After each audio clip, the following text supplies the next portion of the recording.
fix it in post. It's fine. Yeah. It'll be just perfect. So, my name is Michael Pearson. I've been skiing for on optimistic end 16 years, 17. My dad, the first time he took me up to the ski resort, I think I was a year and a half old, and he just kind of tied sticks to my feet and was like, he can walk, therefore he can ski, and tied sticks to my feet and went, he'll figure it out. And so little 1.5-year-old me was like, what on God's green earth is this thing? And eventually, as I progressed, I got better and better. And then right about the time I was 12, my dad got us a collective pass, and I was able to really improve because we were skiing at like Alta and Snowbird, Jackson Hole. And Jackson Hole was a really big one for me, just because like it's the biggest skiing on the planet almost. Eventually, around my sophomore year of high school, I started to realize that skiing was something that I wanted to have in my life for forever. And I really started pushing to get better at free ride. I started going and doing free ride with my friends in avalanche zones at Targhee and whatnot, and I learned to do tricks and backflips and stuff, and at that point I became kind of addicted, and that feeling is just so wild. Like it's not describable. Like every time you do something that you're scared of, you get that rush of adrenaline, and you just keep pushing and pushing and pushing the envelope just a little bit further until eventually it stops pushing and it pushes back, and things don't always go to plan. Oh. Oh. Hold on.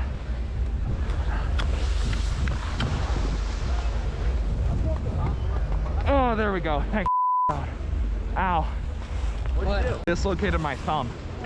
Again for the third time. Definitely, there have been times where I've pushed it a little too far. Being able to combine my love for like skiing in the mountains with my senior project, something that I want to be proud of, has been a truly enlightening experience up to this point, if I'm honest.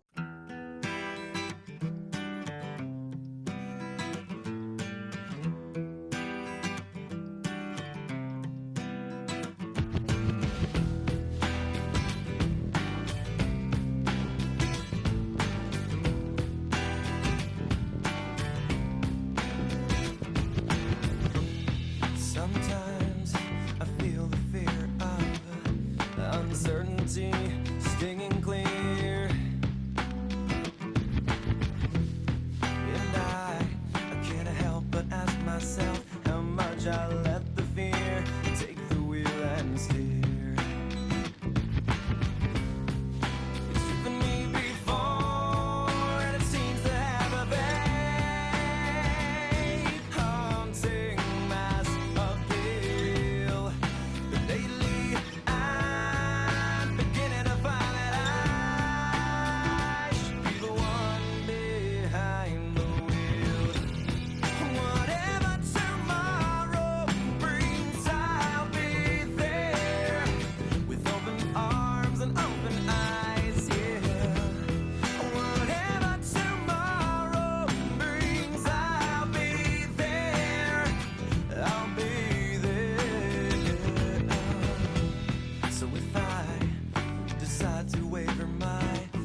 for the longest time, I've always skied with my dad. Uh, he's probably been my greatest inspiration for skiing. He's always been there helping me uh, learn and improve and challenging me. He's a senior ski and toboggan instructor for Intermountain Division Ski Patrol. So like northern Utah, Wyoming, and southeast Idaho are all where he trains for Intermountain Division Ski Patrol. So he teaches all of these guys that want to be the best of the best ski patrollers how to ski and use toboggans and whatnot. And I think that keeping up with him and the other trainees has always been a big reason that I've been pushed so hard and gotten to where I am at in skiing. And now that I'm able to follow with my dad, it's really nice because I get to chase him at high speed in these fun technical runs, and I've never felt so close to my dad than when we're out skiing and pushing the limit and having fun, if that makes any sense at all. But it's something you can't describe, being able to share that with someone close to you and your family.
Wait a minute, I'm passing out when all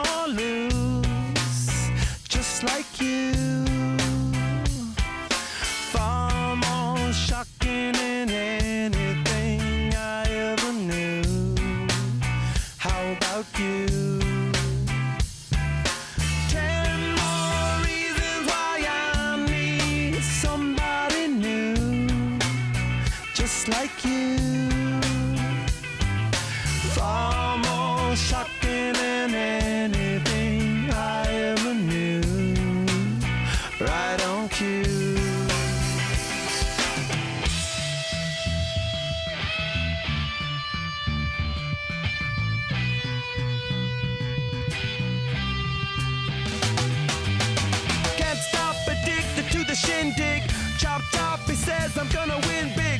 Choose not a life of imitation. Distant us into the reservation.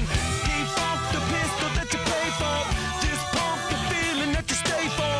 In time I want to be your best friend. Eastside love is living on the west end. Knocked out before you better come to. Don't die, you know the truth is some do. Go write your message on the pavement. Burn so bright, I wonder what the wave meant. Kickstart the golden generate hub. Sweet talk but don't intimidate hub. Can't stop the gods from engineering. Feel no need for any interfering. Your image in the dictionary. This life is more than ordinary. Can I get you maybe even 3 of these? Coming from a space to teach you of the Pleiades. Can't stop the spirits when they need you. This life is more than just a read through.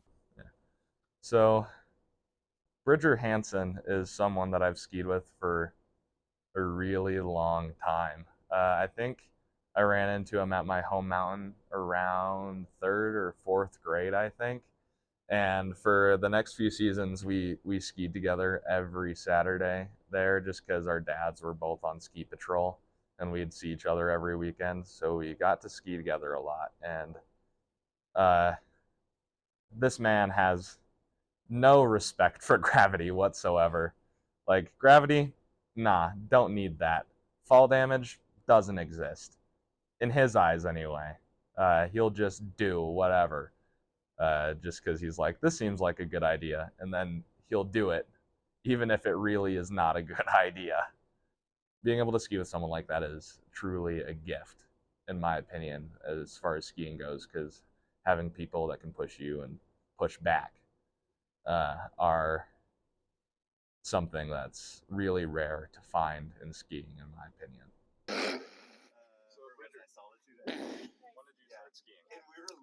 About the spry young age of 3 years old.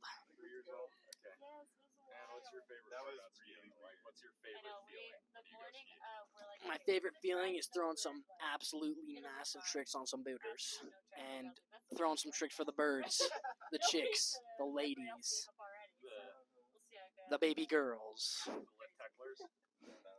Not those guys. Those guys suck.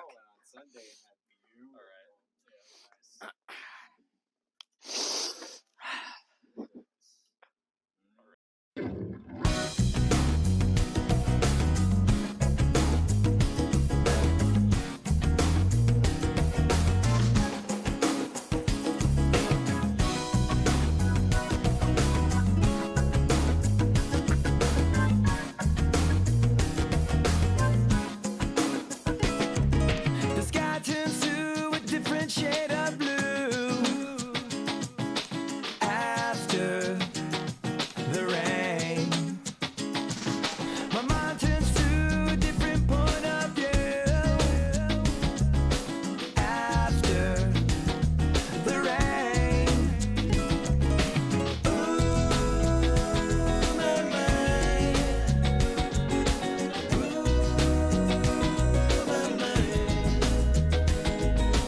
Ooh, my mind. I know, like the ocean needs the moon to take the tides away. All we need's a little time to chase the blues away. Sun is out and it feels like it's always gonna stay. Let this last forever, turn tomorrow into yesterday.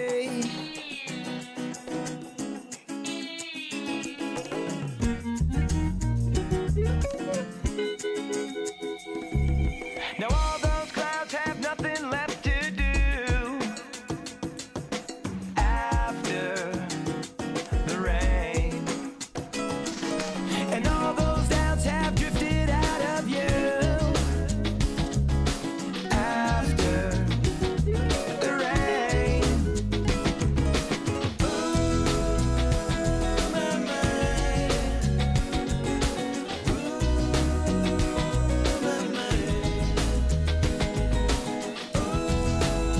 Ooh, my mind. So this season we headed up to Big Sky, and the snow was just abysmal. But as your average dumb, stupid teenager does, we make do, and we made do. We found some. We were at the hotel, and we went outside, and there were these two sleds sitting on the ground. And we went back inside and asked the dude at the front desk why they were there, and he was just like, "Oh, if someone wants to use them, you guys can, anyone can take them, and you can go and sled as long as you bring them back or whatever." And we were like, "Ah, I see." So 3 stupid teenagers in our shorts, like gym shorts, in the middle of winter in West Yellowstone, went out, and we walked through the entire town in shorts, sledding around like a bunch of goofy idiots until about midnight in the middle of this tiny woods town in the middle of the woods. And that was probably one of my favorite things from that trip, was just going around and goofing off with the guys. What's this guy doing? Oh, phone. Alright, hit it.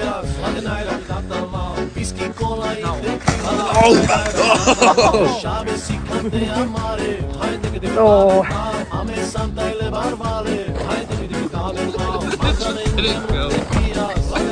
He's a professional. Look at him.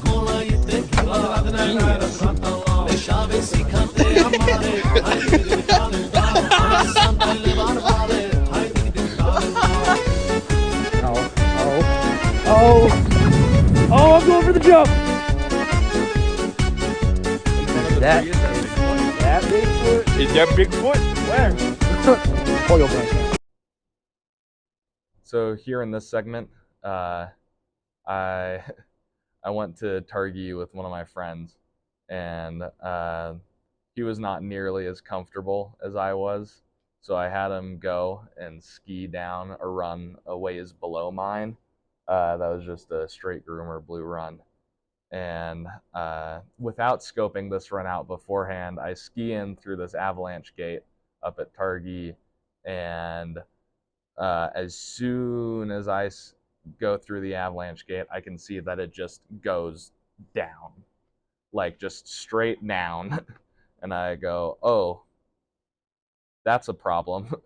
And I start to think about my actions, and then I go, "No, this will be fine." And so I ski into it, and I try to go for this right chute that's probably about this wide, with a rock jutting out kind of at an angle over the chute on the right side. And under good conditions, I could have skied it, but there were rocks jutting out in the middle of it that I would have dragged my skis over. So I end up moving to get up over the spine that's in the middle of the upper chute. And it's a mandatory 6 to 7 foot drop with that you have to gap over this kind of exposure onto like a 60-degree pitch. And I was like, okay. And so I skied this run the first time, and it was great. And I did everything perfectly. But the second run, where I put my GoPro on, you can see that as soon as I hit the ground, my binding clicks out. And immediately I start to kind of, I don't panic, but I start going into recovery mode so fast, trying to get my ski that's still on under me so that I can stop myself from sliding down the rest of the down this like 200 yards of open slope over these cliffs that are at the bottom. And it's not like I'm just going to go over and hit ground on the bottom of the cliffs. I'm going to hit trees and more rocks on the way down. And I'm just sliding, trying to stop myself. And eventually I do. And there's just like 5 minutes of film where I'm just telling myself, I'm okay, I'm okay, I'm okay. And then just climbing up, and it's so steep that climbing up, it looks like just walking up a wall almost. Fear fear has always been a big part of my skiing, because if you don't go into something fully in it, you're going to hurt yourself. Like, you're going to make mistakes. Like, if you are afraid, you are going to panic. And if you panic, you make mistakes. And when you ski, where I ski a lot of the times, if you panic, you die, or best case scenario, ski patrol scrapes you off the rocks and sends you off to the nearest hospital. And I don't know about you, but I'm not fond of either option particularly. I don't think my mom is either. As long as I don't tell my mom what I'm doing, I get to keep skiing. I think that's where I'm at right now. But being able to overcome fear and push through and do it anyway is such a pivotal part of skiing that I don't see many people talking about, but I feel like is so massively important to being able to improve. So I thought that I would combine something that I really, really was passionate about with something that I was fairly good at, or I thought so anyway, film. And I was like, wow, I think I should combine these things. And then I tried, and throughout this whole project, I've realized that filming skiing is so much harder than you think it is, especially when you're running on low budget. So no drones, no fancy camera gear. Just like trying to film a whole film with just your phone and a GoPro and some low-end microphones is really surprisingly difficult, apparently. Who would have thought? There were times where I was like, I don't think I'll ever finish this project. Kind of like right now, but that's not important, I guess. So here she goes, I guess. I don't know.